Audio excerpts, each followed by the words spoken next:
د مور له ازاره ځان وساتئ. حافظ ابن قیم رحمه الله په خپل کتاب الروح کې د یوه بزرګ واقعه لیکلې چې زه یوه ورځ چېرته په سفر تلم او په بصره کې چې د عراق یو ښار دی، هلته مې د یوه ګودر په غاړه چې څنګ کې یو کلی هم و او د کلي څنګ کې یوه مقبره هم وه، نو په همدې مقبره کې مې شپه شوه. چې کله شپه شوه له مقبرې نه د خره اواز راپورته شو، نو فکر مې وکړ چې همدلته به چېرته خر بند پاتې شوي. زما په همدې مقبره کې 3 شپې شوې. په آخر شپه بهر راووتم او غواړم چې دغه خر پیدا کړم. ما ویل دا څنګه چې نن 3مه ورځ ده او دغه خر دلته بند پاتې شوی دی.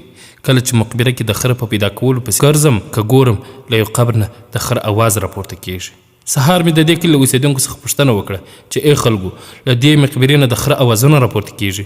هغوی وخندل چې هو، دلته یو قبر دی چې دا اوازونه هر شپه له دې قبر نه راپورته کېږي. ما ورته وویل چې ولې؟ هغوی راته وویل چې د دې قبر خاوند بدعمله شخص و او چې کله به خپله مور په کور او یا هم بل کوم ځای کې غږېده نو هغه به ورته ویل چې بس بنده شه، لکه د خرې په شان مه بړېږه. او چې کله دا شخه مونږ دفن کړی د ده له قبر نه تل همدا شان اوازونه پورته کېږي. عبرت دا یو ښکاره او د سترګو لیدلی حال و.